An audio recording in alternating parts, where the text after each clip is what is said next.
Yang ketiga, untuk menentukan waktu merah semua LTI pada masing-masing fase dihitung dengan menggunakan jarak berangkat, jarak datang, dan panjang kendaraan berangkat yang dapat menyebabkan terjadinya konflik.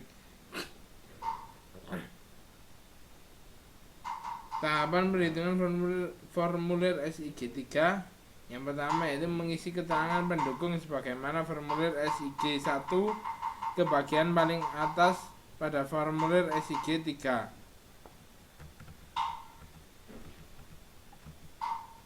Yang kedua mengisi nilai kecepatan VE yaitu 10 meter per detik. 3. Menghitung hilang total dengan tahapan. Selanjutnya perhitungan formulir SIG 4. Perhitungan pada SIG 4 adapun langkah perhitungan sebagai berikut. Yang pertama, mengisi keterangan pendukung pada bagian atas formulir SIG 4. Yang kedua, mengisi kode pendekat pada kolom 1, hijau dalam fase pada kolom 2, dan tipe pendekat pada kolom 3. Yang ketiga, memasukkan hasil perhitungan rasio kendaraan berbelok dari SIG 2 pada kolom 4 untuk PL-TOR, kolom 5 untuk PLT, kolom 6 untuk PRT di SIG 4. Yang keempat, memasukkan lebar efektif WE untuk setiap pendekat pada kolom 9. Kelima, menentukan arus jenuh dasar SO untuk setiap pendekat. Angka tersebut dimasukkan pada kolom 10. Yang keenam, memasukkan angka faktor penyesuaian dengan rincian sebagai berikut. Yang pertama, faktor penyesuaian ukuran kota diperoleh sesuai dengan jumlah penduduk. Yang kedua, faktor penyesuaian hambatan samping diperoleh dari tabel 2.5 dan hasilnya dimasukkan ke kolom 12. Yang ketiga, faktor penyesuaian kelandaian. Yang keempat, faktor penyesuaian parkir. 5. Faktor penyesuaian belok kanan. 6. Faktor penyesuaian belok kiri. Yang ketujuh, menghitung nilai arus jenuh yang disesuaikan dan hasil diperhitungan dimasukkan pada kolom 17. 8. Memasukkan jumlah arus lalu lintas dari SIG 2 pada masing-masing pendekat pada kolom 18. Ke-9, menghitung rasio arus FR pada masing-masing pendekat dan dimasukkan pada kolom 19. Nomor 10. Yang ke-10, menghitung rasio arus simpang IFR sebagai jumlah dari nilai FR yang kritis dan dimasukkan pada kolom 19 bagian paling bawah. Yang ke-11, menghitung rasio fase PR pada setiap fase sebagai rasio antara FR treat dan IFR dan hasilnya dimasukkan pada kolom 20. Ke-12, waktu siklus prapenyesuaian. Yang ke-13, waktu hijau untuk masing-masing fase. Ke-14, waktu siklus disesuaikan C, dihitung dengan menjumlahkan total waktu hijau G total dengan total waktu hilang LTI dan dimasukkan pada kolom 12 bagian bawah. Ke-15, menghitung kapasitas C pada tiap-tiap pendekat dan dimasukkan pada kolom 22. 16. Yang ke-16, menghitung derajat kejenuhan atau bisa disebut DS pada tiap-tiap pendekat dan hasilnya dimasukkan pada kolom 23. Selanjutnya perhitungan formulir SG 5. Yang pertama, mengisi keterangan pendukung yang terdapat pada kolom paling atas formulir SG 5. Yang kedua, mengisi kode pendekat pada kolom 1, arus lalu lintas pada kolom 2, kapasitas pada kolom 3, dan derajat kejenuhan pada kolom 4 sesuai dengan hasil perhitungan SG 4. Yang ketiga, menghitung rasio hijau GR pada tiap-tiap lengan dan dimasukkan pada kolom 5. Yang keempat, menghitung jumlah kendaraan antri Yang kelima, menghitung panjang antrian kendaraan QL pada tiap lengan dan dimasukkan pada kolom 10. Yang keenam, menghitung rasio kendaraan berhenti NS pada tiap lengan dan dimasukkan pada kolom 11. Yang ketujuh, menghitung jumlah kendaraan terhenti NSV pada tiap lengan dan dimasukkan pada kolom 12. Yang kedelapan, menghitung jumlah kendaraan berhenti total NS total dan dimasukkan pada kolom 12 bagian paling bawah. Yang kesembilan, menghitung tundaan. Yang kesepuluh, menghitung tundaan rata-rata simpang D1 dan dimasukkan pada kolom 16 bagian paling bawah.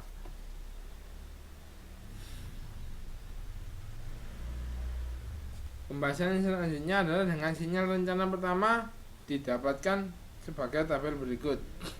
Pada kode semisal pada kode pendekat U mempunyai waktu siklus 39 detik dan memiliki derajat kejenuhan 0,503, kapasitas dengan satuan kapasitas 735 SMP per jam, panjang antrian 26 meter, tundaan rata-rata 14,4 detik per SMP, dan tingkat pelayanannya termasuk dalam tingkat pelayanan B.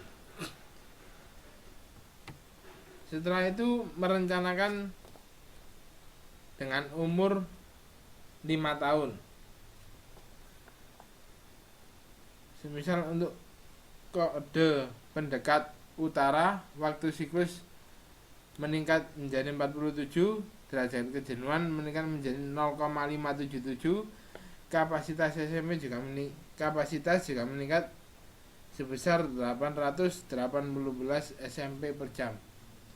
Panjang antrian 35 meter, tundaan rata-rata 21,6 detik per SMP, dan tingkat pelayanan menjadi C.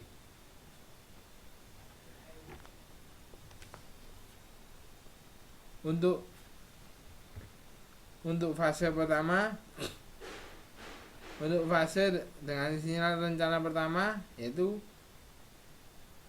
waktu hijau 7 detik, waktu merah 24 detik, waktu kuning 3 detik. Dengan sinyal rencana 5 tahun ke depan, fase pertama yaitu 9. Fase pertama yaitu untuk waktu hijau 9 detik, waktu merah 28 detik, waktu kuning 3 detik. Selanjutnya kesimpulan. Volume lalu lintas pada jalan IRS untuk sepeda motor sebesar 176 kendaraan per jam. Kendaraan ringan 60 kendaraan per jam. Kendaraan berat 13 kendaraan per jam. Dan kendaraan tidak bermotor 14 kendaraan per jam. Volume lalu lintas pada jalan Jupri untuk sepeda91 kendaraan per jam. Kendaraan ringan 74 kendaraan per jam. Kendaraan berat 10 kendaraan per jam, dan kendaraan tidak bermotor 6 kendaraan per jam. Volume lalu lintas pada jalan raya Langsep untuk sepeda motor sebesar 315 kendaraan per jam. Kendaraan ringan 174 kendaraan per jam. Kendaraan berat 54 kendaraan per jam, dan kendaraan tidak bermotor 13 kendaraan per jam. Volume lalu lintas pada jalan Megan Lori untuk sepeda motor sebesar 265 kendaraan per jam. Kendaraan ringan 165 kendaraan per jam. Kendaraan berat 47 kendaraan per jam, dan kendaraan tidak bermotor 20 kendaraan per jam.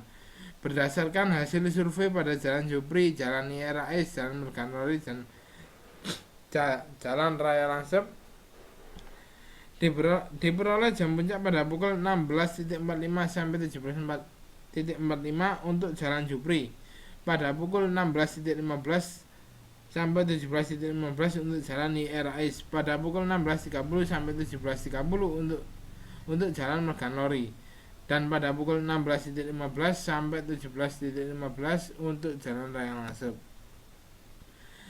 Dari hasil perhitungan rencana lalu lintas dengan menggunakan MKJI dengan waktu siklus 39 detik.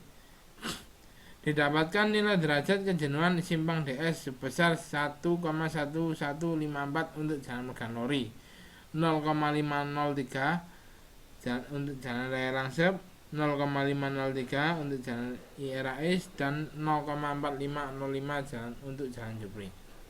Kapasitas simpang sebesar 275 untuk jalan Megan Lori, 735 untuk jalan raya Langsep, 326 untuk jalan IRAS, dan 274 untuk jalan Jupri.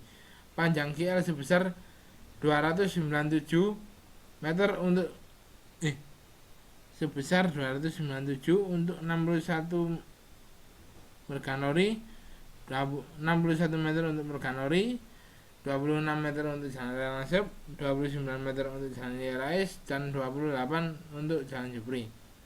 Dan nilai tundaan rata-rata sebesar 291,3 untuk jalan Megan Lori, 18 untuk jalan raya Langsep, 19,5 untuk jalan IRAS, 17,5 untuk jalan Jupri. Tingkat pelayanan simpang ini dikategorikan tingkat pelayanan simpang B untuk jalan raya Langsep, tingkat pelayanan simpang F untuk jalan Megan Lori, tingkat pelayanan simpang C untuk jalan IRAS, dan tingkat pelayanan simpang B untuk jalan Jupri. Yang keempat, dari hasil perencanaan 5 tahun ke depan, perhitungan rencana lalu lintas dengan menggunakan MKJI dengan waktu siklus 47 detik, didapatkan nilai derajat kejenuhan pada simpang Megan Lori yaitu 1,28, 0,577 untuk jalan raya Langsep, 0,577 untuk jalan IRAS, dan 0,517 untuk jalan Jupri. Kapasitas simpang 306 untuk jalan Megan Lori, 818 untuk jalan raya Langsep, 363 untuk jalan IRAS, dan 305 untuk jalan Jupri. Panjang KL sebesar 612 untuk jalan Megan Lori, 35 untuk jalan raya Langsep, 36 untuk jalan IRAS, dan 34 untuk jalan Jupri. Dan nilai tundaan rata-rata sebesar 571,9 untuk jalan Megan Lori, 21,6 untuk jalan raya Langsep, 24,5 untuk jalan IRAS, dan 22,5 untuk jalan Jupri. Tingkat pelayanan simpang ini dikategorikan tingkat pelayanan simpang C untuk jalan raya Langsep, tingkat pelayanan simpang F untuk jalan Megan Lori, tingkat pelayanan simpang C untuk jalan IRAS, dan tingkat pelayanan simpang C untuk jalan Jupri. Saran dari saya, pengambilan data sebaiknya dilakukan lebih dari 1 kali agar data yang didapatkan lebih maksimal. Pada persimpangan jalan Megan Lori, jalan Jupri, jalan IRAS, jalan raya Langsep untuk 5 tahun ke depan dilakukan pelebaran jalan pada bagian selatan, yaitu jalan Megan Lori. Karena jalan Megan Lori termasuk sempit menurut saya. Sekian presentasi dari saya. Saya Dwi Bagus Kurniawan memohon maaf jika ada kata yang kurang dan kata yang